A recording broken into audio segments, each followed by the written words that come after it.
Hi friends, ಎಲ್ಲರಿಗೂ ನಮಸ್ಕಾರ. ಭುವನಗಿರಿ ಭುವನೇಶ್ವರಿ ಚಾನಲ್ಗೆ ಸ್ವಾಗತ. ನಾನು ನಿಮ್ಮ ಸಂಧ್ಯಾ.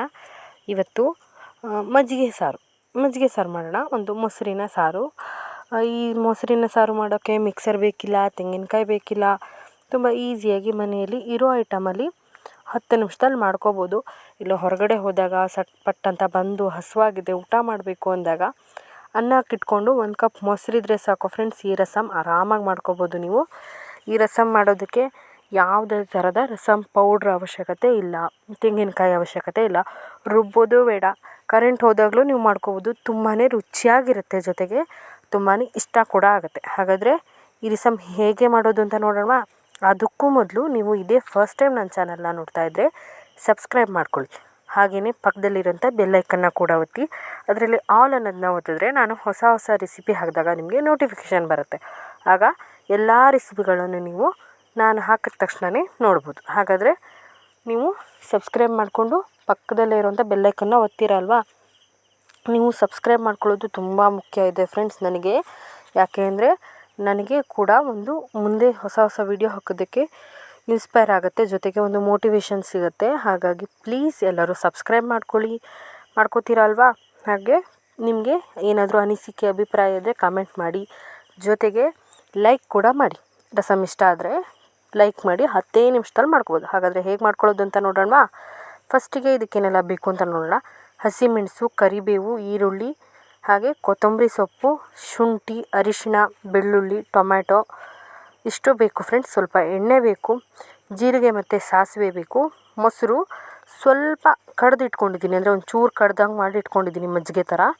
ಇದಿಷ್ಟು ಬೇಕು. ರುಚಿಗೆ ತಕ್ಕಷ್ಟು ಉಪ್ಪು ಬೇಕು. ಇಷ್ಟಿದ್ರೆ ಈಸಿಯಾಗಿ ನಾವು ರಸಮ್ನ ಮಾಡ್ಕೋಬೋದು. ನೋಡಿ, ರುಚಿಗೆ ಬೇಕಾದಷ್ಟು ಉಪ್ಪು ಇಟ್ಕೊಂಡಿದ್ದೀನಿ. ಹಾಗಾದರೆ ಈ ರಸಮ್ ಹೇಗೆ ಮಾಡೋದು ಅಂತ ನೋಡೋಣವಾ.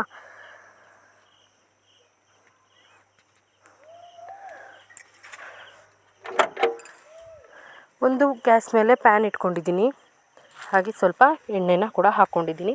ನಾನಿಲ್ಲಿ ಮಾಮೂಲಿ ಯೂಸ್ ಮಾಡೋ ಎಣ್ಣೆ ಯೂಸ್ ಮಾಡ್ತಾಯಿದ್ದೀನಿ. ನೀವು ಕೊಬ್ಬರಿ ಎಣ್ಣೆ ಅಥವಾ ತುಪ್ಪ ಕೂಡ ಯೂಸ್ ಮಾಡ್ಬೋದು ಫ್ರೆಂಡ್ಸ್. ಎಣ್ಣೆ ಸ್ವಲ್ಪ ಬಿಸಿ ಆಗಲಿ. ಈಗ ಸಾಸಿವೆ ಮತ್ತು ಜೀರಿಗೆನ ಹಾಕೋತಾ ಇದ್ದೀನಿ. ಸಾಸಿವೆ ಜೀರಿಗೆ ಸಿಡಿಬೇಕು.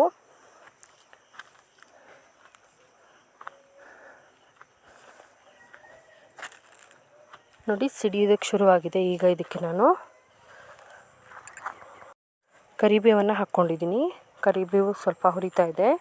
ಹಾಗೆಯೇ ಹಸಿ ಮೆಣಸನ್ನು ಹಾಕಿದ್ದೀನಿ. ಹಸಿ ಮೆಣಸಿಗೆ ಬದಲಾಗಿ ನೀವು ಒಣ ಮೆಣಸನ್ನು ಕೂಡ ಬಳಸ್ಬೋದು. ಈಗ ಜಜ್ಜಿ ಇಟ್ಕೊಂಡಂಥ ಬೆಳ್ಳುಳ್ಳಿ ಹಾಕ್ಕೊಂಡಿದ್ದೀನಿ.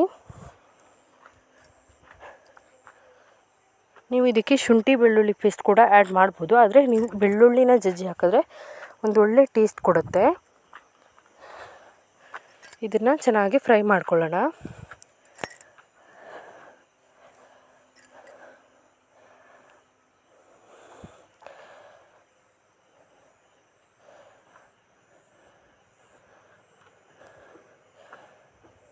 ಈಗ ಇದಕ್ಕೆ ನಾನು ಜಜ್ಜಿ ಇಟ್ಕೊಂಡಂಥ ಶುಂಠಿ ಹಾಕ್ಕೊಂಡಿದ್ದೀನಿ. ಜಜ್ಜಿ ಹಾಕ್ಕೋತಾ ಇದ್ದೀನಿ. ಇದು ಕೂಡ ಸ್ವಲ್ಪ ಬಾಯ್ಲ್ ಆಗಲಿ. ಈಗ ಇದಕ್ಕೆ ನಾನು ಈರುಳ್ಳಿಗಳನ್ನು ಹಾಕ್ಕೊಂಡಿದ್ದೀನಿ. ಈರುಳ್ಳಿ ನೀವು ಚಿಕ್ಕದಾಗಿ ಬೇಕಿದ್ದರೂ ಕಟ್ ಮಾಡಿ ಹಾಕ್ಕೋಬೋದು. ನಾನಿಲ್ಲಿ ಉದ್ದ ಕಟ್ ಮಾಡಿದ್ದೀನಿ. ಇದು ಕೂಡ ಕಲರ್ ಚೇಂಜ್ ಆಗೋವರೆಗೂ ಚೆನ್ನಾಗಿ ಹುರ್ಕೋಬೇಕು.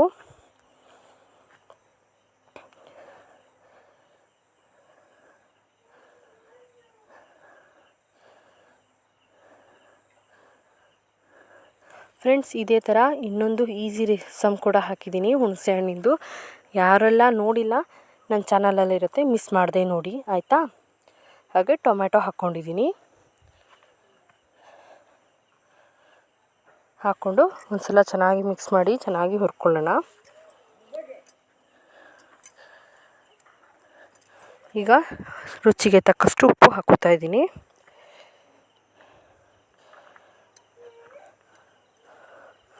ಉಪ್ಪು ಹಾಕ್ಕೊಳ್ಳೋದ್ರಿಂದ ಈರುಳ್ಳಿ ಟೊಮೆಟೊ ಕೂಡ ತುಂಬ ಬೇಗ ಬೆಂದು ಬರುತ್ತೆ. ಈ ಟೈಮ್ನಲ್ಲಿ ಹಾಕೋದ್ರಿಂದ ಕಡಿಮೆ ಬಿದ್ದರೆ ಆಮೇಲೆ ಹಾಕ್ಕೊಳ್ಳೋಣ.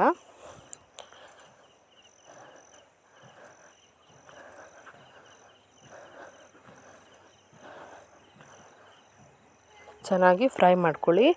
ಈಗ ಅರಿಶಿಣದ ಪುಡಿನ ಹಾಕ್ಕೋತಾ ಇದ್ದೀನಿ. ಒಂದು ಸಲ ಚೆನ್ನಾಗಿ ಮಿಕ್ಸ್ ಮಾಡ್ಕೊಳ್ಳೋಣ. ಚೆನ್ನಾಗಿ ಒಂದು ಸಲ ಮಿಕ್ಸ್ ಮಾಡ್ಕೊಂಡಾಗಿದೆ. ಈಗ ನೋಡಿ, ಈ ಹದಕ್ಕೆ ಬೆಂದಿದ್ರೆ ಸಾಕು. ಈಗ ಇದನ್ನು ಗ್ಯಾಸ್ ಆಫ್ ಮಾಡಿ ಒಂದು 10 ನಿಮಿಷ ಬಿಡೋಣ. ಕೊತ್ತಂಬರಿ ಸೊಪ್ಪು ಹಾಕಿಬಿಟ್ಟು ಸ್ವಲ್ಪ ತಣ್ಣಗಾಗಬೇಕು. ಈಗ ನಾನು ಇನ್ನೊಂದು ಸ್ವಲ್ಪ ಹಸಿ ಶುಂಠಿನ ಹಾಕ್ಕೋತಾ ಇದ್ದೀನಿ.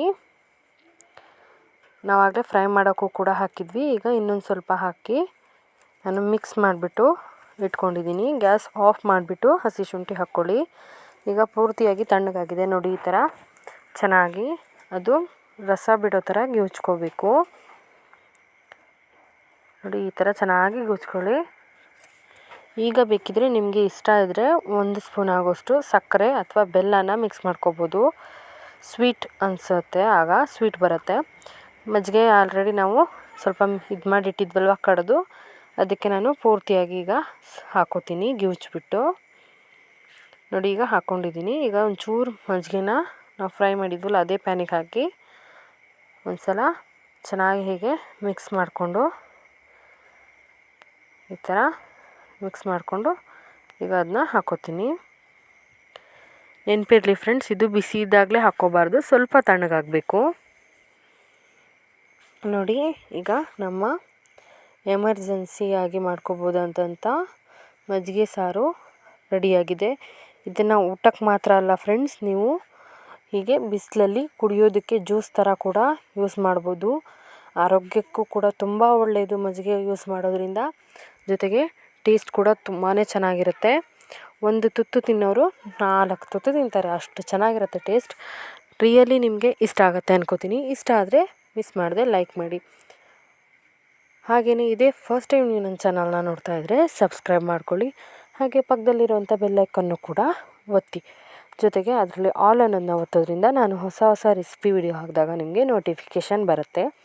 ಆಗ ನೀವು ಎಲ್ಲ ಹೊಸ ವಿಡಿಯೋಗಳನ್ನು ನೀವೇ ನೋಡ್ಬೋದು ಫಸ್ಟ್. ಹಾಗಾದರೆ ಮಾಡ್ಕೋತೀರಾ ಅಲ್ವಾ? ಜೊತೆಗೆ ನಿಮ್ಮ ಫ್ಯಾಮಿಲಿ ಫ್ರೆಂಡ್ಸ್ ಜೊತೆಗೆ ಶೇರ್ ಮಾಡಿ. ಹಾಗೆಯೇ ಕಮೆಂಟ್ ಕೂಡ ಮಾಡಿ, ಆಯಿತಾ? ಮತ್ತು ಹೊಸ ರೆಸಿಪಿ ಜೊತೆ ಮತ್ತೆ ಮುಂದಿನ ವಿಡಿಯೋದಲ್ಲಿ ಸಿಗ್ತೀನಿ. ಅಲ್ಲಿವರೆಗೂ keep watching Bhuvanagiri Bhuvaneshwari channel. Thank you so much. ಹೋಗಿ ಬರ್ತೀವಿ. ನಮಸ್ಕಾರ.